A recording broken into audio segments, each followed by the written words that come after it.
Three, two, one, action.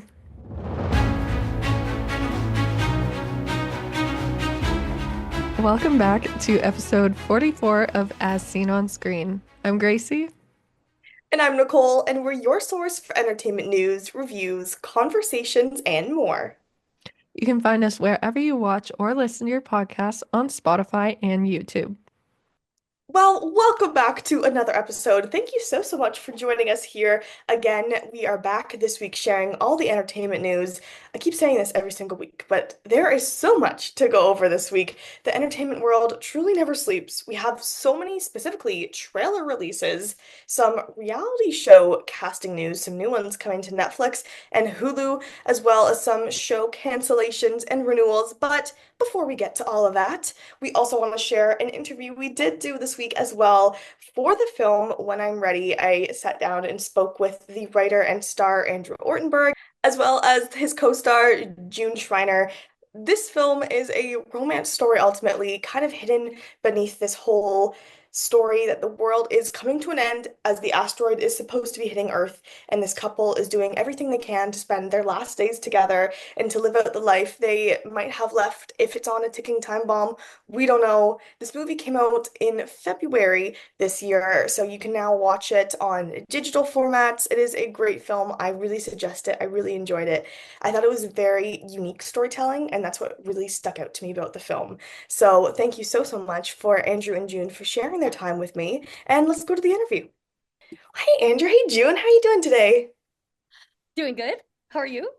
I'm Good. good, thanks. It's great to be here with you guys. Thank you for sharing your time with me. I appreciate it. I'm so excited to talk about this film. Of course. Thank you.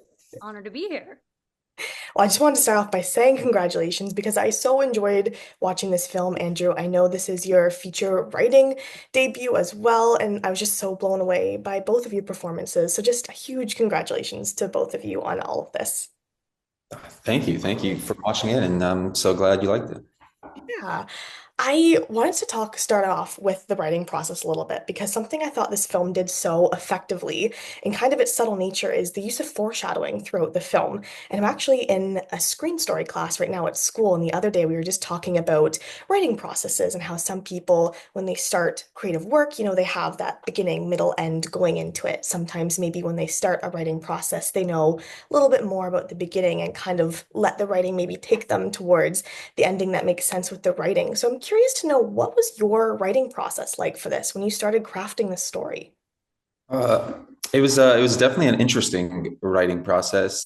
Me personally, I'm a pretty slow writer, so it was a long one. I started writing it during COVID, which I always say like I am in a way morbidly kind of grateful for COVID because I don't think I ever really would have had time to finish an entire like feature screenplay without the time that I was afforded during that period. And initially When I'm Ready was supposed to be a short film. Me and June had met at an acting studio in LA and had talked about maybe doing a short film together. And I've always loved end of the world fiction, so I knew that I wanted to write an end of the world story with two youngish leads for myself and June. And then it just kind of like snowballed, and I ended up having more to say than I thought. And so then I ended up with a 60-page featurette. And then I was like, okay, great, you idiot. You've done neither. I've written neither a short film nor a feature film. I've got this weird collection of pages. But then I sent that to a few people, including our director, Andrew Johnson. And they were like, well, you're already almost there. Why don't you just flesh it out to a feature length at this point? So then me and Andrew worked on fleshing it into a feature. And in terms of the whole, in terms of, story and beginning, middle, and end, everything like that, I certainly didn't like go into it like knowing, oh, we want the final scene to be X, but I knew structurally, certain things that you see in the film and the tone of the film, which is, very much we knew what kind of end of the world movie we wanted to make, and more importantly, which one we didn't want to make. So I knew certain beats. It's like I knew there was going to be no, warm and fuzzy dramatic reunion. Or actually, where it kind of is one, but between Michael and his dad, for example. Like I knew we didn't want to. We wanted to write a more end of the world story where things in this world do not always go as you wish that they would. So I knew directionally where we were going, but not exactly where. Yeah.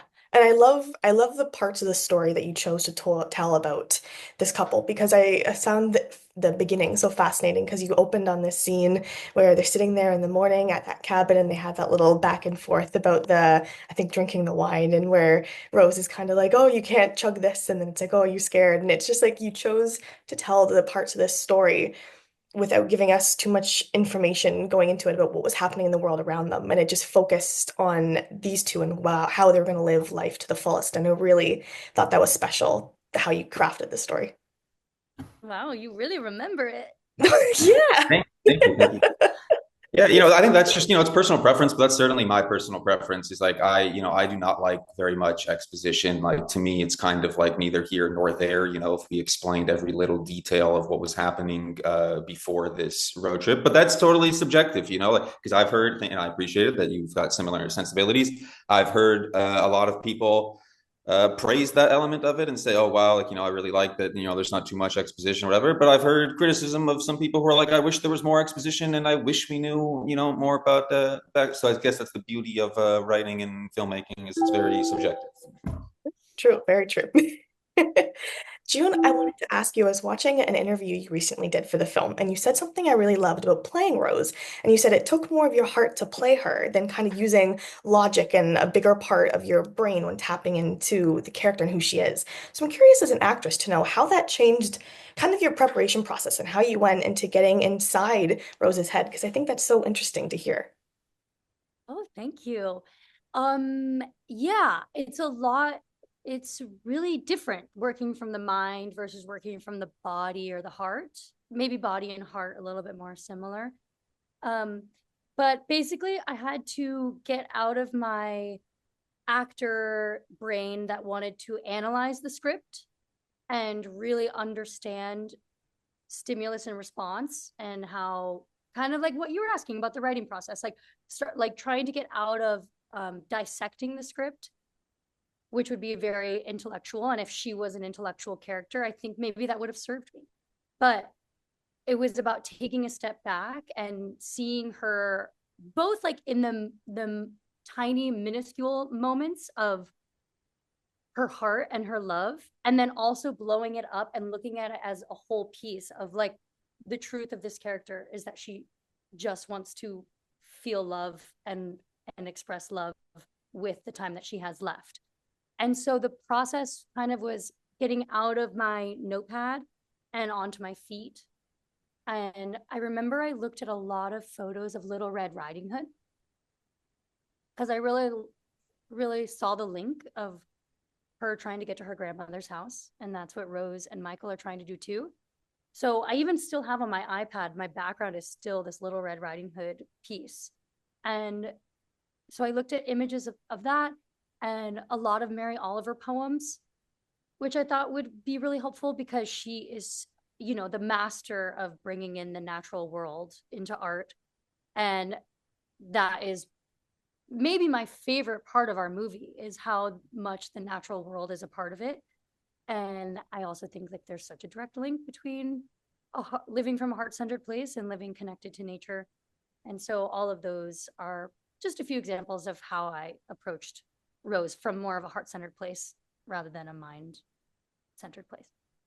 I love that. And I love the nature in this film too. Obviously, like you said, such a big part of it. And I thought it was so beautifully shot. And even just like the natural conversations that both of your characters engage with other people that we see throughout the film. I think all of it just feels so organic in that sense. And I really liked that too. One detail I wanted to ask both of you about is in the interior of the truck when you're driving, you can see on the roof there's some artwork and some paintings on the top that's up there. I wanted to ask, what was the significance of adding that in for your characters? What was that adding in there for you guys? Because I thought that was really funny to see. This is so special. Can I answer? Please. Okay. This is so special. And honestly, no one has asked me about this since the film has been released. But I remember Andrew Johnson came up to me when we were set dressing on day one, like dressing the truck. And he was like, June, or maybe it was like I don't know. It was like right as we were doing. Andrew Johnson, our director, came up to me and he was like, June, you draw, right? I feel like I've seen some of your doodles. And I said, yeah, I love to doodle. And he was like, how would you feel about putting some of your artwork in the truck? And I was like, and so the next day I got to bring in all of these notebooks and like, scrapbooks, like things, it's just doodling. Like it's really nothing that special. And I've always wondered like, what kind of life would any of this stuff ever have? Cause it just lives in a sketchbook. And he was like, let's do it. And he just like opened up my journal and started like ripping out all of these pages, giving them to our amazing art designer. And they just started putting them all over the truck. And the idea was just that Rose and Michael really have been living in this truck together. And she's been doodling the way that I doodle. And they like put their artwork up. It's like they're creating their own world inside of this little green truck. Totally. Wow, you do have a great eye. Yeah, that you are definitely, I think, the first person to ask about that. Yeah, and I saw June light up. It is one of our favorite little wrinkles. And I wish that our production designer, Bradley, was here to talk about it. We did do one Q&A with Bradley, our production designer, and the moderator asked him, what were the challenges, and because it's a very challenging film for a production designer, because nothing is in studio. We're in a different location every single day, and in a lot of it just within the confines of the trucks. It's like your options for what you can do to really build that world are pretty limited. And what he said in his response that night was, he talked about the little things like that, like the art drawings on the top of the ceiling. And I know June just touched on it, but yeah, it was me and June, I remember, talked about it a lot, of like, we wanted to try to show how these two young people were trying to make this as much of like a home as it possibly could be, even though it's so far from being a real home, just this 1975 truck. So the stuff like the little blankets that you see and yada yada, we certainly tried. And fun fact, we were shooting in the summer. It was 90 something degrees most days, and the paintings that you see on the roof, we had super glued them or something to that effect to the roof, and about like halfway through the shoot the glue all started to melt. So then for the entire second half of the shoot, it was like playing whack-a-mole, with like every 5 minutes one of them would fall down and you'd be trying to plug the holes and whatnot. Oh, that's funny. Oh, I love that. I thought that was such a special detail. So I love hearing about that having such a special connection to you, and I love that. Yeah, it was really nice. Another thing is, yeah, I remember the note when I leave Michael that I've gone on an adventure. It was so important to our production designer, Brad, and our director, Andrew, that I write the note in my own handwriting. And I just really appreciated that as an actor. I honestly don't know how often that happens. Like, I think usually productions are pressed for time, and it's like the prop people are in charge of the props, so they make the props. And there were so many moments throughout the project that everybody involved, including Andrew Ortenberg, like really took the effort and like made the choice to be like, how do we bring as much of us as a cast and a crew? Like, how do I bring as much of the cast and the crew as the people that they are into this set and into this story? I love that. That's so special. Including casting my mom as my grandmother. Yes. Yes. I love that. That is so sweet. I wanted to ask you, speaking of production, I read that it took you shot over 19 days in 20 locations. That sounds like craziness to me. What was a typical day on set looking like for you? I mean, I'm sure there was no one typical day, but what were those days kind of looking like for you shooting in such a condensed time? Yeah, I think us as actors, it's not cool because it's insane to do 20 locations in 19 days. It's a lot more insane. I feel badly for this for the crew. It's like me and June, for more or less, like, it didn't really make a huge difference of, that we were showing up to a new place every single day. But, for the crew, when you think about, loading equipment, and that's kind of stuff that, as I was writing it, just having come up as an actor, that I was not considering, which on the next one, I would definitely keep more things like that in mind, because I'm super proud of what we were able to accomplish. And I always say, I'm glad that we did not fully realize how crazy of a thing to do that was, because we probably wouldn't have attempted it. And if we had known how logistically difficult that was, but I'm very glad that we did, because I think, it's one of my favorite parts of the movie is the sprawling nature of it, and the various, lush, one day we're in a strawberry field and one day we're in a laser tag place, and the locations are some of my favorite, parts of the movie. So I'm glad that we did it. But yeah, so a typical day was very, fast paced. We did not have a ton of rehearsal time. Some of the scenes in the movie, the first time me and June had ever read them, back and forth together was when we were shooting it, so a lot of stuff like that. And just as from a filmmaking perspective, it was a learning experience, and a lot of little things that having just worked as an actor before, like before having actually been a filmmaker, that I didn't consider. One of which being stuff like, the fact that obviously almost every movie, is not shot sequentially in chronological order. We shot this all out of order. And if you notice in the film, we wanted to, we're traveling in a car for a few days in a row. We wanted to kind of pick up like dirt and grime as we went along, because we haven't been showering, we've been sleeping in the woods and yada, yada. And you'll see if towards the end of the film, we've got like a ton of dirt or, stuff all over our elbows and necks and whatnot. And that was a very logistically difficult, like from a continuity perspective, like we would spend 30 minutes at the top of each day, which were like very valuable 30 minutes, just making sure that our like dirt continuity was right, like pulling up photos from like, oh wait, no, we're here right now. See, look, no, there was actually a smudge on your elbow here. Let's do that. So it was a very run and gun. Tedious process, I'm sure, too, looking at all that, looking for that continuity. I wanted to talk about one of my favorite scenes in the film is when you get to the diner with Keith, of course, Dermot Mulroney's character, and he's telling Rose and Michael the story of Althea Logan and just talking about how that individual just lived life very by the book and didn't really ask for anything else out of the life that they had been living with like their job and all that kind of aspects. And I really think it spoke to how both of your characters in this film just took life to the fullest. And even though they didn't know if they had truly this ticking clock on them, and they just lived out every moment like it was their last. And so I was wondering for you guys, what is a favorite scene? Maybe you have favorite dialogue that kind of also showcased this about your character, because there's so many moments in the film where you see that both of them just are truly taking life by the horns. June, do you want to? That's such a beautiful question.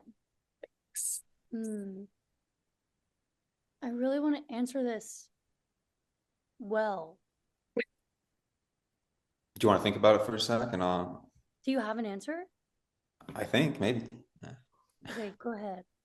Well, first of all, oh my God, it is unbelievable that you mentioned that too, because you are like, it's uncanny. You're hitting all of the little Easter egg notes that are my favorite little things that nobody's ever asked about before, because that Althea Logan anecdote that you mentioned, that is a real guy. That story that Dermot quotes from in the movie is verbatim, like a real newspaper story. I believe it's the Chicago Sun-Times. Althea Logan, there was actually a long profile in him, and he says all the things that Dermot says. He says, yeah, I worked at the same pancake house for 45 years. And the writer of the article, the journalist for the Chicago Times, he asks him like, well, why didn't you ever become like a cook or a manager or anything? And the guy says, well, because I never asked. Like, that's all from a real article. So that's one of my favorite movie moments from the movie. But I'd say one of my others is that it relates to that is the scene where we stumble upon the mail truck and we bring and June is reading the letter that we then ultimately deliver to Lauren Cohan's character. And I love that scene because she's reading the words that somebody had written to, who he thinks is the love of his life. And as June is reading it to me, there's like, there's a parallel meaning going on. It's like how Rose and Michael are connecting to, June is reading this letter saying, and I can't wait to spend my final days with you. And you can tell they're both kind of in their own worlds, kind of thinking about what the words on that letter mean to them and how it relates to what they want to do with their final days. So I'd say that one for me. Yeah. Okay. I think that, thank you for this question. It's so beautiful. For me, it's in the Lauren Cohan's second scene that I have with her. And there's like these two moments where she asks how my sister is handling this. And you see Rose kind of really admit that she has no idea. Like and in that moment, it's like, I realize how disconnected I have been from my family. And then just a couple minutes later, seconds, she is vulnerable with me about her family. And I look at her and I say, I think you're an amazing mom. And I feel like really the growth in Rose is this maturity and this kind of realizing that the best thing and the fullest thing she can do with the limited time that she has left alive is to really make the people around her feel special and see themselves as the amazing people that they are. And I think in the Lauren character, she really kind of sees that and starts to make that turn. And then I think that the love story is really the love story can really then happen because of that, because she can actually turn to Michael and see Michael and try to help Michael see himself in all of his vulnerability and fear and the beauty that he holds. I love that. It's a beautiful answer. It is. I also really loved the sunset parallels speaking to all this when every time they saw another sunset, Rose was always like, this is more beautiful than the last one. And it kind of just showed your renewed optimism that your character possesses. And I really liked that as well, that reoccurred throughout the film. Oh, you're good. She's a fan. I know we gotta link up and just talk film sometimes. Perfect. This sounds great to me.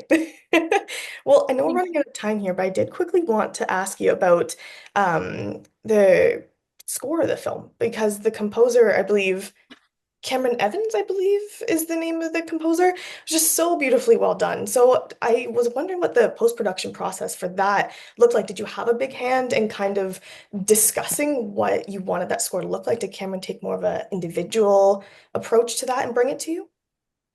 Man, you're just hitting every single note. Like You really are. Cameron is I have said this now multiple times. Cameron is my actual favorite thing to talk about from this movie. I think he's brilliant. He's a genius. Believe it or not, this was his first time scoring a feature, and his second feature is actually getting ready to come out soon as well. It just had its festival premiere like last week. I think he's brilliant, and it was one of my favorite whole parts of the whole process. And I've never played an instrument a day in my life, but I know what I like and don't like, and me and Andrew Johnson and Cameron were able to just sit in his garage. He's like a musical prodigy. Nobody else plays an instrument on the film. He plays anything you hear in the film is all him. He plays the flute, he plays the drums, he plays 6 different types of guitars, he plays the keys, he plays everything. He's really a genius. And obviously the film is somewhat melancholic in tone, so we obviously wanted the score to match that. And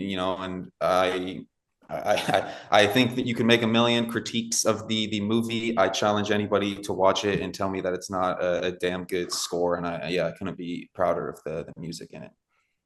Absolutely. It just so it elevates already everything that you had with it. So it's beautiful. Well, thank you both for sharing your time with me. I don't want to keep you here, so I want to thank you for giving me your time. It was great talking about this. I had so much fun. Thank you. Thank you so much. Your questions were beautiful, and it really means a lot to talk with someone who's clearly spent a lot of time thinking about the film and giving us some love.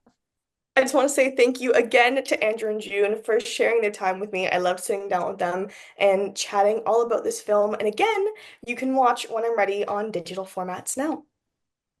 Over on Apple TV, Ted Lasso is set to return for season 4 on one of the latest episodes of the New Height podcast with Jason and Travis Kelce. Jason Sudeikis were confirmed they're coming back for season 4. They're keeping it pretty under wraps right now. They're currently writing the season, but he has confirmed that it will all be about Ted Lasso coaching a women's soccer team.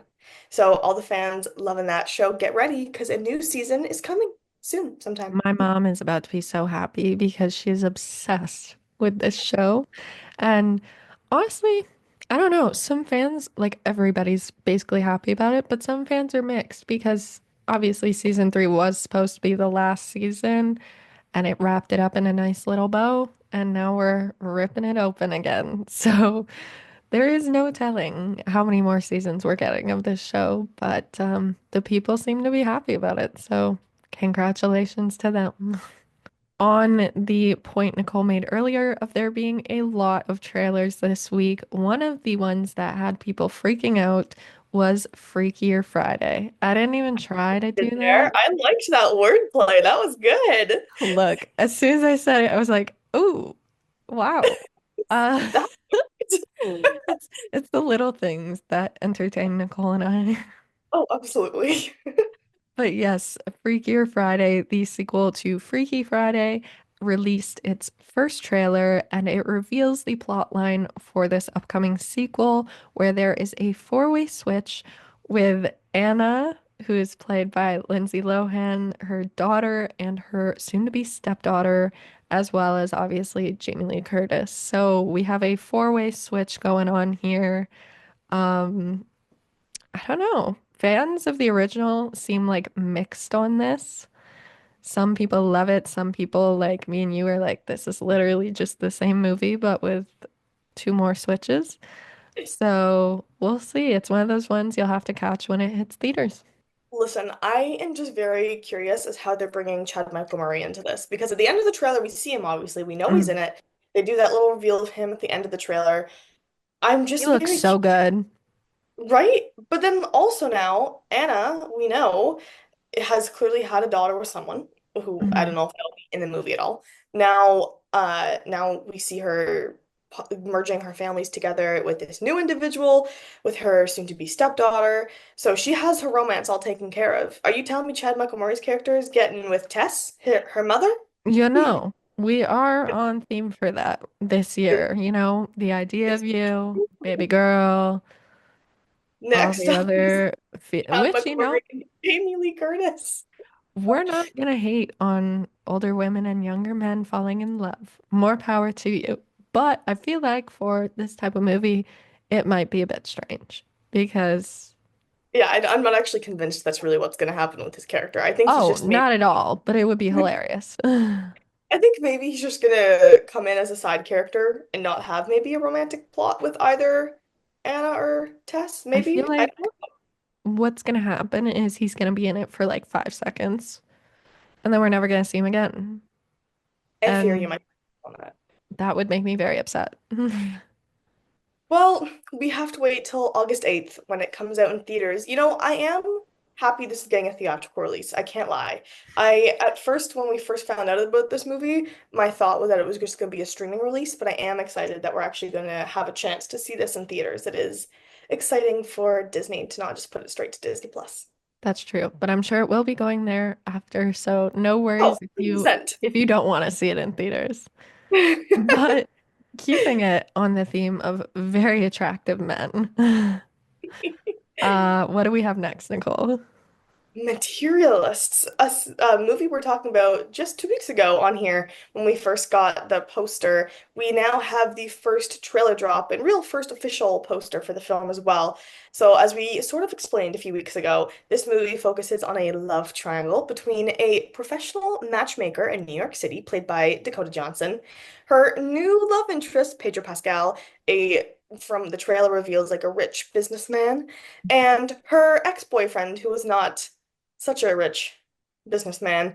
Chris Evans, he lives a much more um like, regular class life in New York City is what you would imagine a 20 or 30 something year old person living.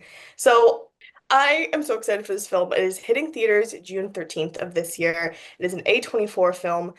I love a good rom-com. I said this before, good rom-com set in New York City. It's pretty hard to beat on my list of rom-coms.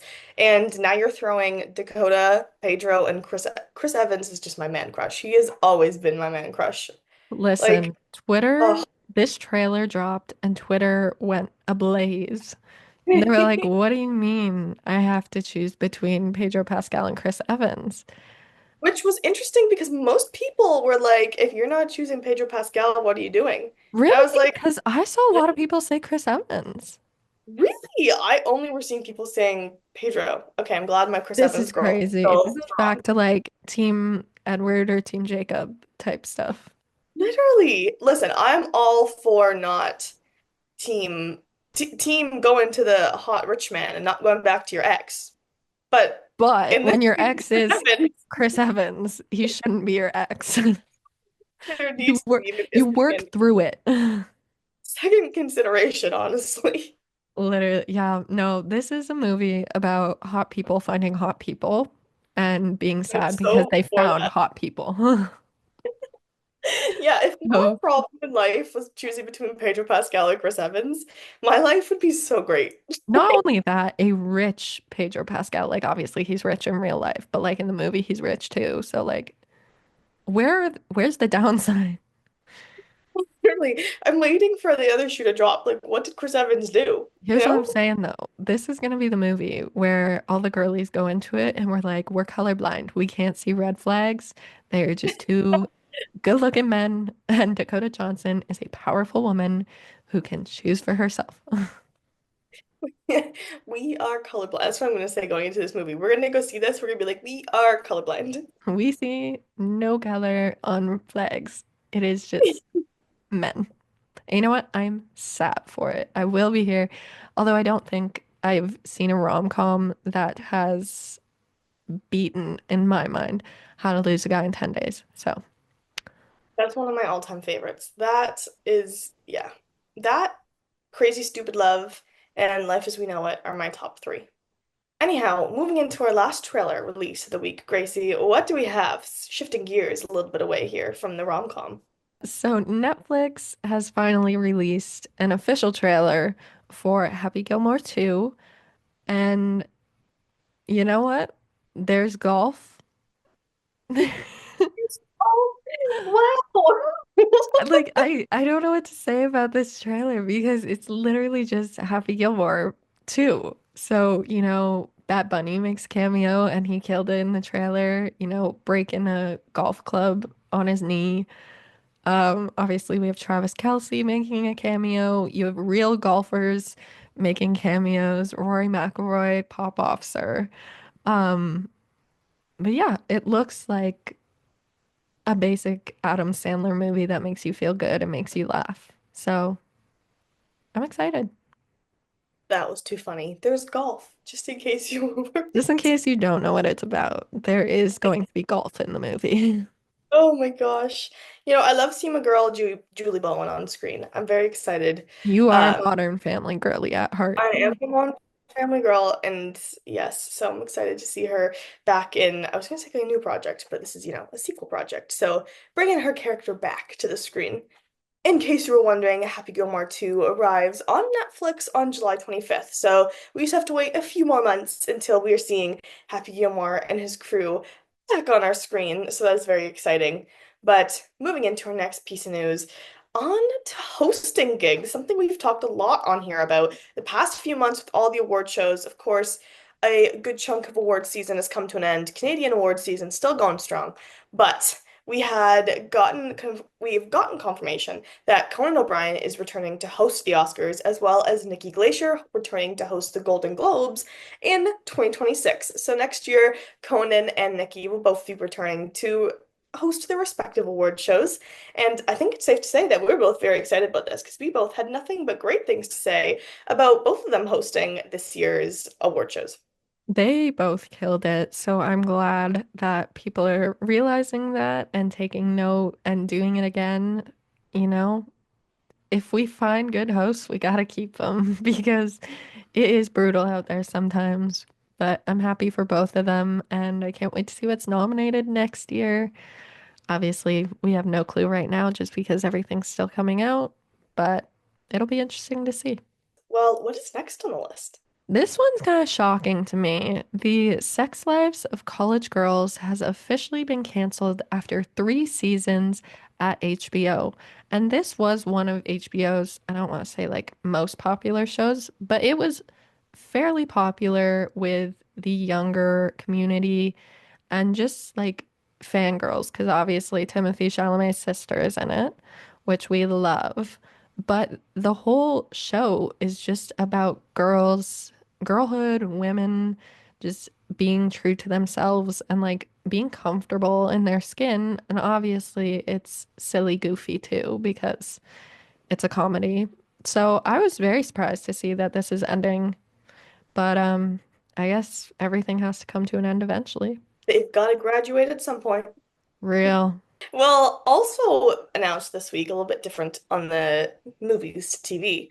Coco 2 has been confirmed with Disney and Pixar, which I've heard rumors online that it's not expected to have a release date till 2029. Listen, this is my petition to bring back normal releases, okay?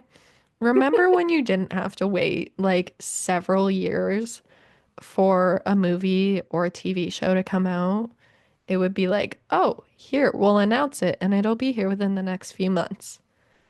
That was the time. Yeah. I'm just reading now on Variety. So it is confirmed for a theatrical release in 2029. The sequel is currently in early development, and the plot details have obviously not yet been released. A quote from Disney CEO Bob Iger says, "While the film is just in the initial stages, we know it will be full of humor, heart, and adventure," he said, "and we can't wait to share more soon." I mean, yeah, So I sure hope so. you gotta wait 4 more years. I don't know. That's Like, am I wrong for nine's only saying, in 4 years. am I wrong for saying that I don't want a 4-year wait for like TV shows and movies? Like a year, No, maybe 2 years. no, absolutely not. Like, Listen, it was funny when I want to talk about this a little later when we have our weekly watches, but Severance. I just got into Severance late in the game, I'm aware, but I'm almost done now. I have like an episode and a half left of season 2. I'm almost at the end. And I was laughing because Ben Stiller was being not being interviewed, but doing a few clips with Reese, the camera guy. And he like did one clip where he knocked on the door. He's like, "Is it confirmed that are we gonna have to wait like a bunch of years for it?" Because between season 1 and season 2, I believe it was at least a 3-year wait, which is crazy. and you know I mean, what? I appreciate Ben Stiller for many reasons, as we know. But I appreciate him for being real and realizing that that is a long time to wait.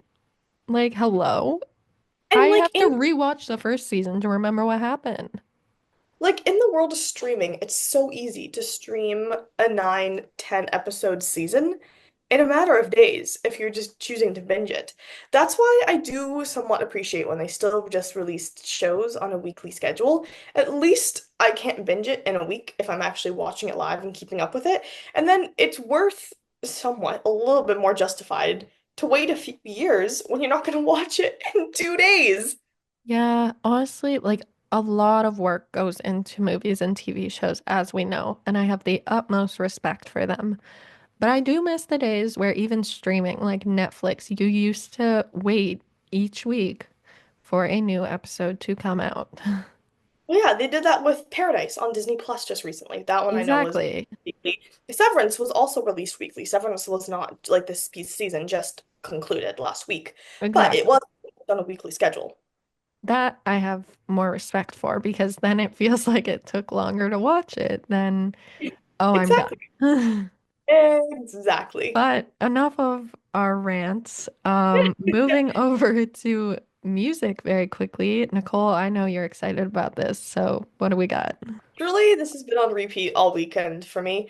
Morgan Wallen released 2 more singles from his upcoming album, I'm the Problem, which is slated to release on May 16th. The 2 singles are titled Just in Case and I'm a Little Crazy. If you were wondering, which you weren't, which my favorite of is the two. Oh, which my favorite Please of is tell the us. I two. was dying to know. Which my favorite of the two is. It is Just in Case. It is so good, guys. I love it. We all know I'm a big country girly. I'm a big Morgan Wallen fan too. I mean, sometimes I feel like that is a very subject, Controversial thing to say. but I love his music. That's how I just love his music. Okay, yeah. The he did also release it to Spotify. You can pre-save the album now. The album on the Problem is going to have 37 tracks on it, which is crazy. But thank you, Mr. Wallen, for giving me 37 new tracks to be obsessed with all summer long. I'm very excited to know all of them. I feel like I've already memorized all the ones that are out now. I think we have 5. We have Just in Case, I'm the Problem, I'm a Little Crazy, Lies, Lies, Lies, Love Somebody. Oh, and Smile. So we have 6. This Love. is I'm very about to excited. be your song of the week for the next several weeks when this comes out. I was about to say we can just skip over my song of the week because it is Just in You're Case. like, this is the next song. This is the next song.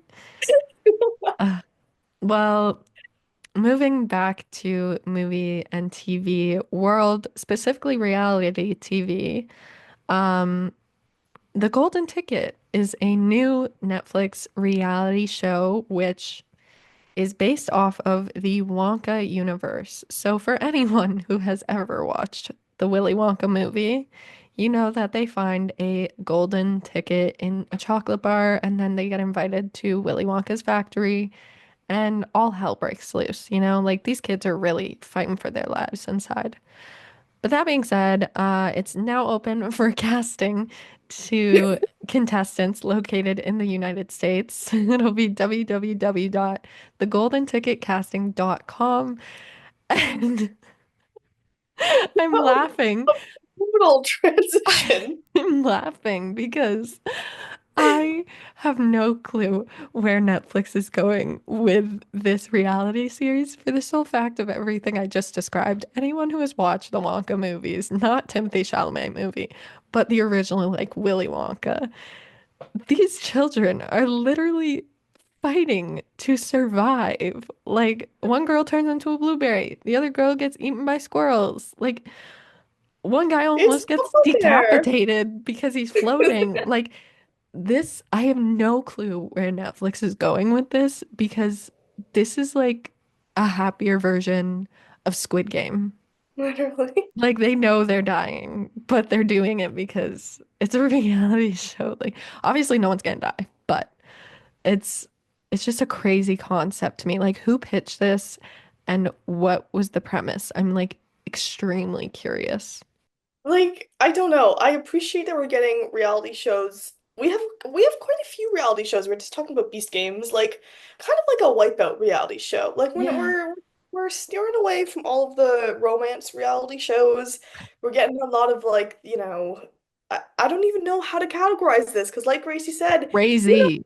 what this is gonna be. But yeah, I I'm it could also be interesting. sitting here and I'm like, okay, maybe, hear me out. It's like a baking one where they have to make like candies. Oh, Because I'm sitting here and I'm like, the oh. golden ticket, the whole point of Willy Wonka, the golden ticket was to eat his chocolate bars to find if you had a golden ticket.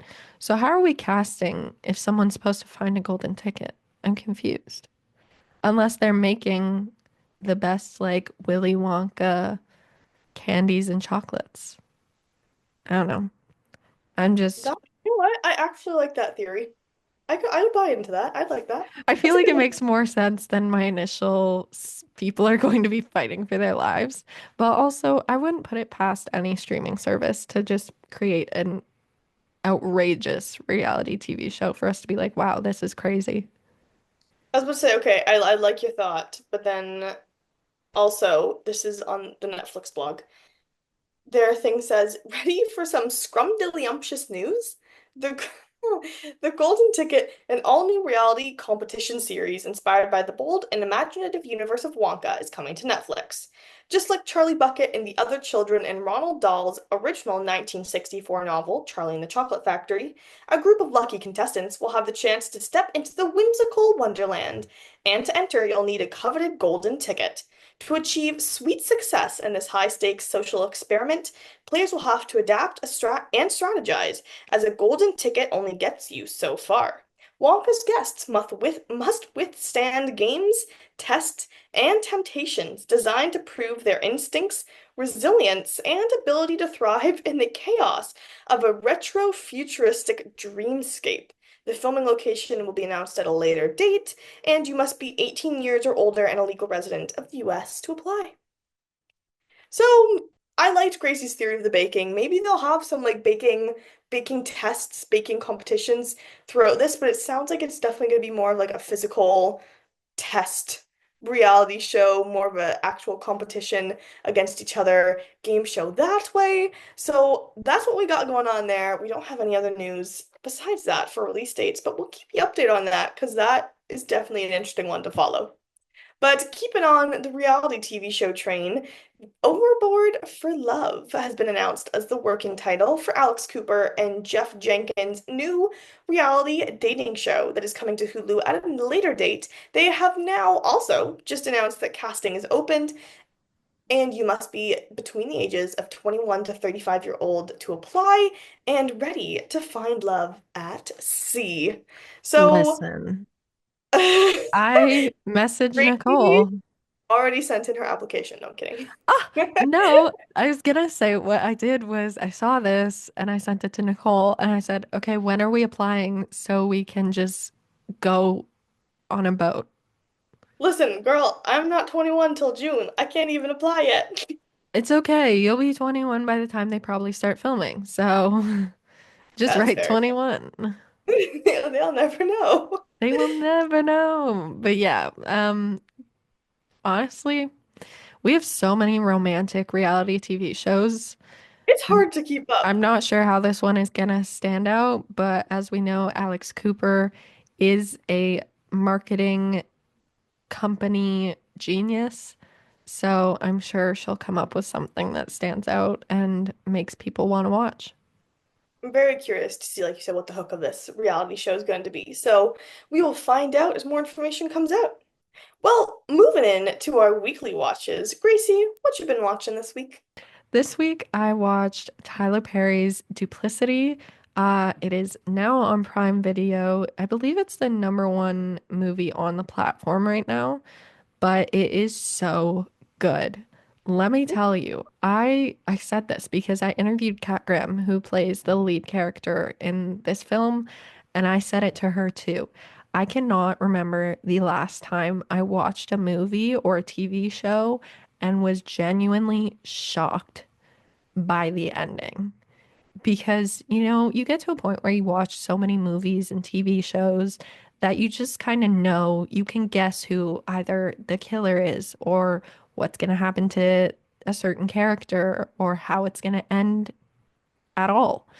But this one, I thought I knew the ending and then it just completely changed. And I was like, I literally had to pause the movie, sit up and go, oh my God, what is going on?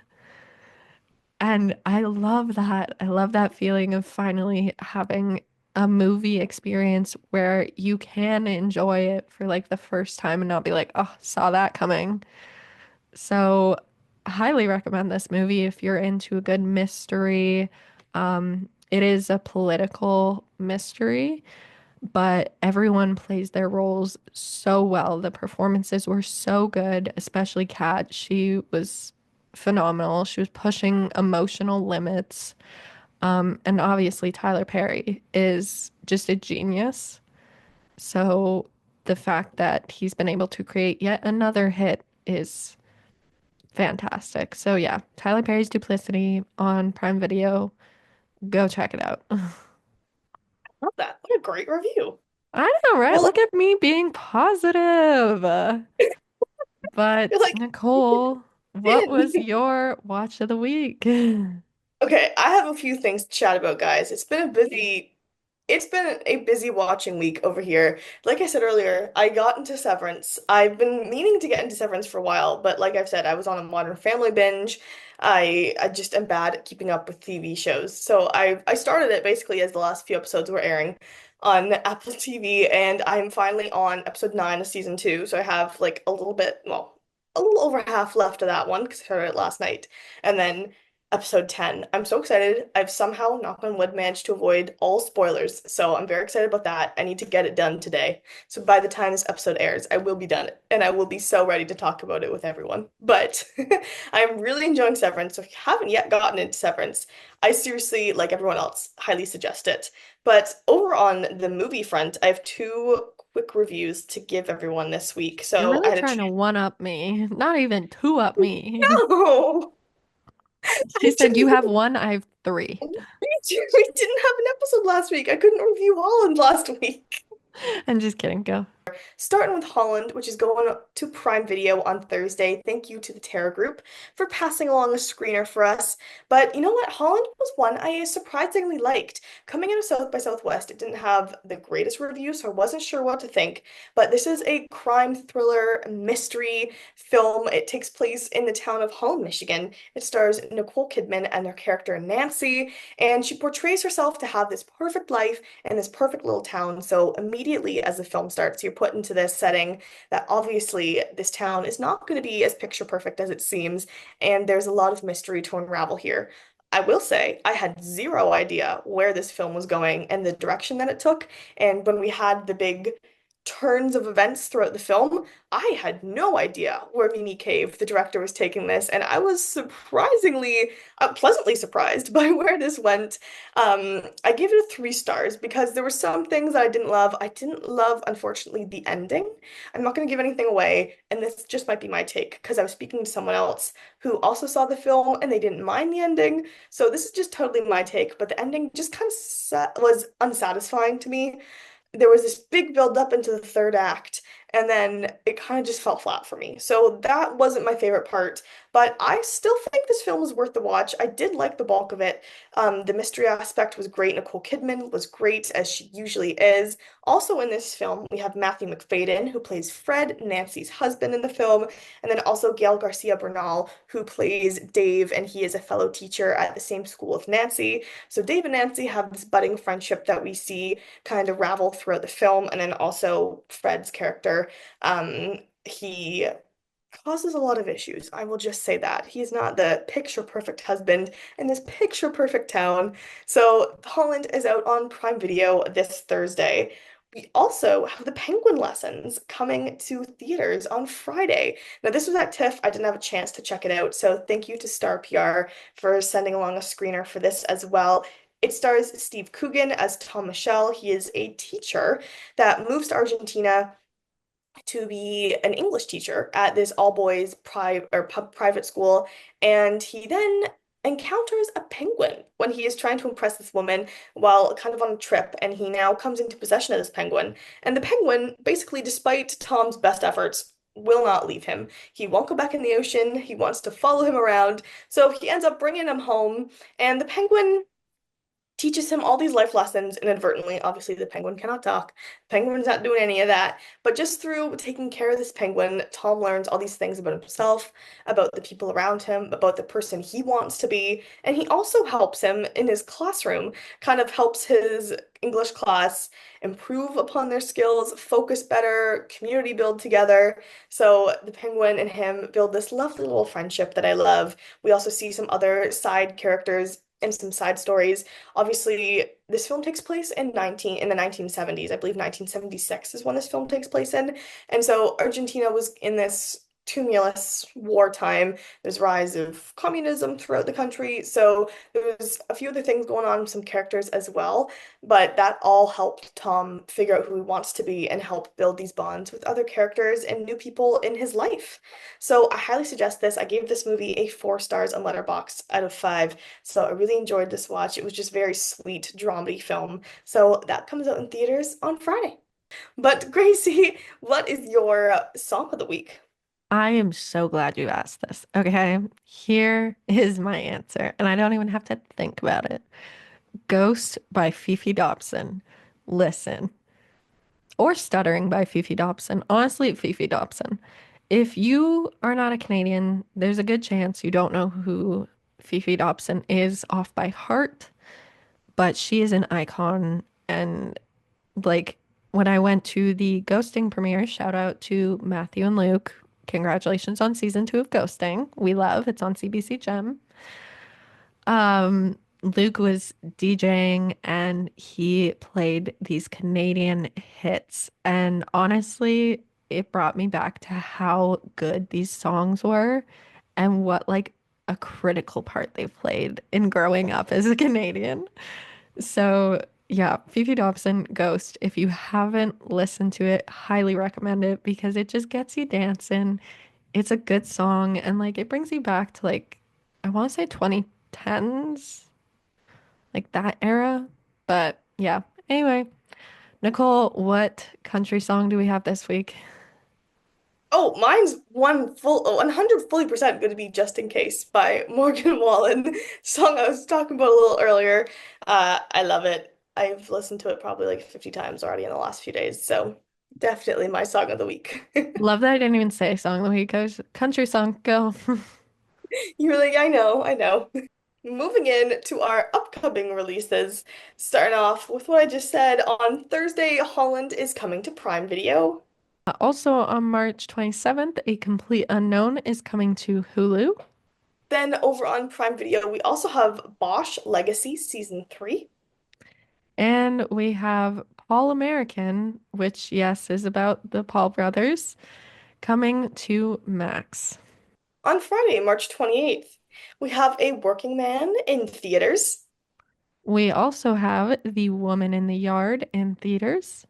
Also in theaters, we have Death of a Unicorn. And over on Netflix, we have The Life List.